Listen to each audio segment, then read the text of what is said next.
स्पष्टीकरण दे दिया है कि ना उन्होंने इस तरह का कोई बयान दिया है और ना ही उनका इस तरह का कोई मंतव्य है। इमरती देवी जी भारतीय जनता पार्टी के अनुशासित कार्यकर्ता हैं और उन्होंने भारतीय जनता पार्टी के विचार के माध्यम से समाज सेवा का निर्णय लिया, इसीलिए वो भाजपा में शामिल हुए। उन्होंने कांग्रेस को इसीलिए छोड़ा है कि कांग्रेस इस देश में विघटन की राजनीति को आगे बढ़ाती है। पर इस तरह के लगातार जो बयान भारतीय जनता पार्टी के नेताओं के खिलाफ मीडिया में और सोशल मीडिया में आ रहे हैं, मेरा स्पष्ट आरोप है कि कांग्रेस पार्टी का पीसीसी में डर्टी ट्रिक्स डिपार्टमेंट बहुत तेज़ी से काम कर रहा है। वो मध्य प्रदेश की और चुनाव की राजनीति को बिगाड़ना चाहता है, क्योंकि कमलनाथ जी और कांग्रेस के नेताओं को ये बात लगती है कि वो पूरी तरह ज़मीन खो चुके हैं मध्य प्रदेश में, इसलिए वो कन्फ्यूजन की राजनीति को आगे बढ़ाना चाहते हैं। इस तरह के भारतीय जनता पार्टी के किसी भी नेता ने कोई बयान नहीं दिया।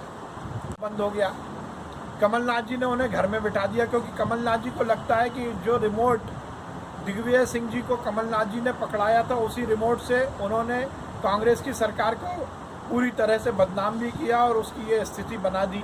इसलिए दिग्विजय सिंह जी अपनी राजनीतिक जगह तलाशने के लिए और मीडिया की सुर्खी बनने के लिए रोज़ नित नए इस तरह के प्रयोग कर रहे हैं।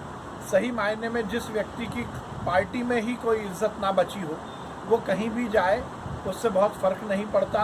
उनके इल्ज़ाम, उनके आरोप निराधार होते हैं, ये हम सब जानते हैं। केवल और केवल राजनीतिक गतिविधियों में बने रहने के लिए और मीडिया की सुर्खियों में बने रहने के लिए वो इस तरह की हरकतें करते हैं।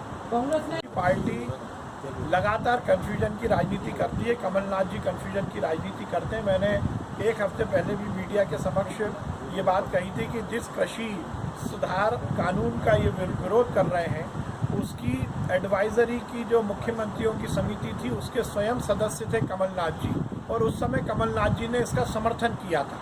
जब वो देश के वाणिज्य कर मंत्री थे, तब उन्होंने इन सुधारों का समर्थन किया था।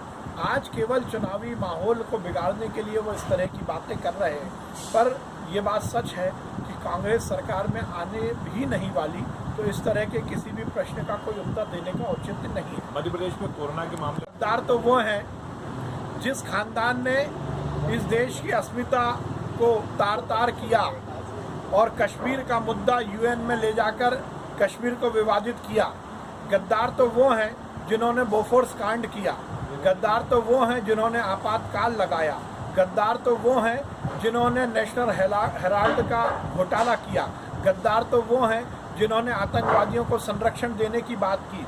गद्दार तो वो हैं जिन्होंने राम मंदिर का विरोध किया। गद्दार तो वो हैं जिन्होंने राम सेतु तोड़ने की बात की। और इन सब के पीछे जितने मैंने प्रश्न खड़े किए हैं, उसके पीछे यदि कोई एक परिवार आता है तो वो नेहरू परिवार आता है। इसलिए ये स्पष्ट हो जाता है कि इस देश में किसने गद्दारी की और किसने वफादारी की। वो कांग्रेस के पूर्व विधायक जिन्होंने जनता के कृतज्ञता ज्ञापित करने के लिए, जनता के वोट का ऋण चुकाने के लिए कांग्रेस छोड़ी, वो इस मध्य प्रदेश की जनता के प्रति वफादारी को प्रदर्शित करने वाले नेता हैं। और इसीलिए 28 के 28 विधानसभा में भाजपा के सभी प्रत्याशी जीतेंगे। बीजेपी के में जो स्टार प्रचारक हैं और जो हमारे कार्यकर्ता हैं, वो पहले दिन से काम कर रहे हैं, पर कांग्रेस की खिसकती हुई ज़मीन को संभालने का काम अब प्रदेश के बाहर के नेताओं को देने की कोशिश कांग्रेस कर रही है।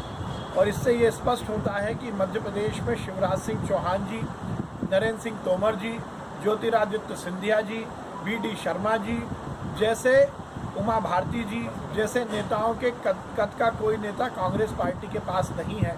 इसीलिए वो इम्पोर्टेड नेताओं को स्टार प्रचारक के रूप में लेके आ रही है। मैंने पहले भी कहा है कि इम्पोर्टेड वस्तुओं के उपयोग की आदत कांग्रेस की रही है।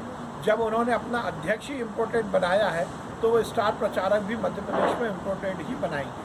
मतलब दे चुकी कि उन्होंने कोई भी अनर्गल बात नहीं की है।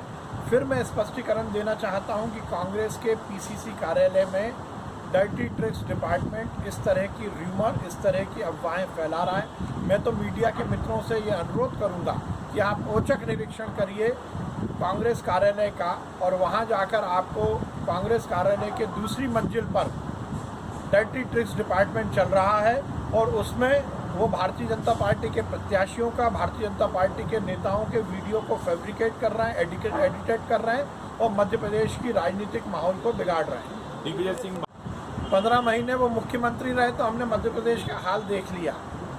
15 महीने में इस प्रदेश में जो भ्रष्टाचार के नए कीर्तिमान कमलनाथ जी ने स्थापित किए हैं वो हम सबको मालूम है।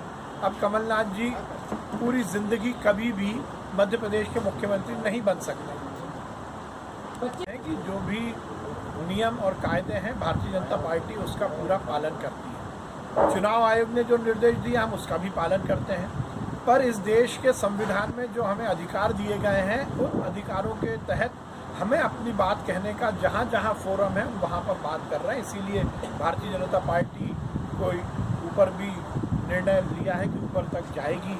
उसके साथ ही चुनाव आयोग का अपना निर्णय है। ये देश संविधान के तहत चलता है, यही इसकी सबसे बड़ी खूबी है।